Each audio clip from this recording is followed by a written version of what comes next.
On a donc 28 élèves. Dans cette classe de 28 élèves, on a 10 élèves qui ont une montre connectée, 17 un smartphone et 3 ont les deux. On va représenter donc les élèves de cette classe qui vont être notre univers, oméga, avec donc un nombre d'élèves de 28.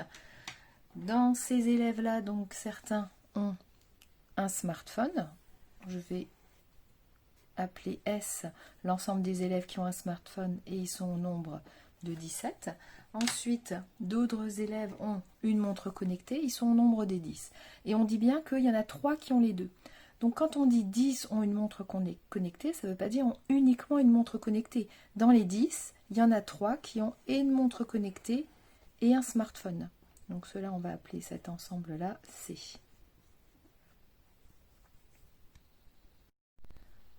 On va donc représenter ceux qui ont uniquement une montre connectée, ici.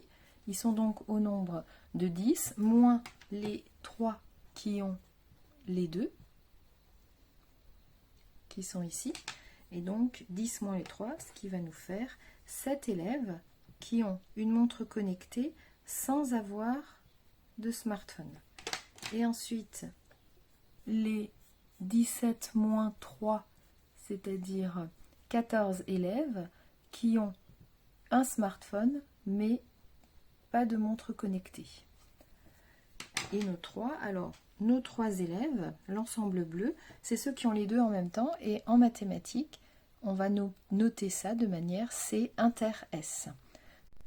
Donc l'intersection entre l'ensemble C et l'ensemble S. Vous avez déjà vu ce symbole-là quand vous avez des droites en collège, D inter, D'. Ces deux droites se coupent en un point qu'on va nommer A, et on peut écrire ça sous la forme D inter D' est égal à l'ensemble A. Pour dire que c'est un ensemble, on met des accolades. Donc c'est ce qu'on retrouve ici, C inter S égale à l'ensemble des trois élèves, élève 1, élève 2, élève 3. Alors, a-t-on tous les élèves de la classe?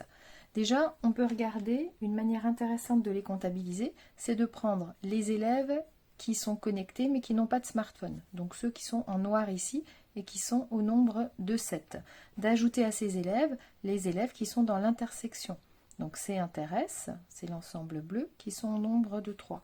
Et d'ajouter à ces élèves ceux qui ont uniquement un smartphone sans avoir de nombre connecté, donc c'est ce qui est en rouge et qui sont au nombre de 14. Parce que si on ajoute ceux qui ont une montre connectée au nombre de 10 et ceux qui ont un smartphone au nombre de 17, on voit bien qu'on va compter deux fois, une fois dans C et une fois dans S, ceux qui ont les deux C et S, une montre connectée et un smartphone.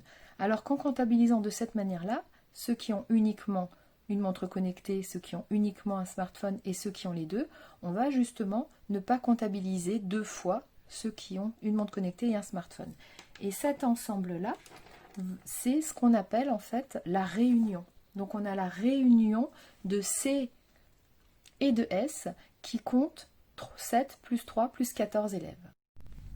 Voilà, donc la réunion qui se lit union, c'est union S, est constituée de ces trois sous-ensembles-là.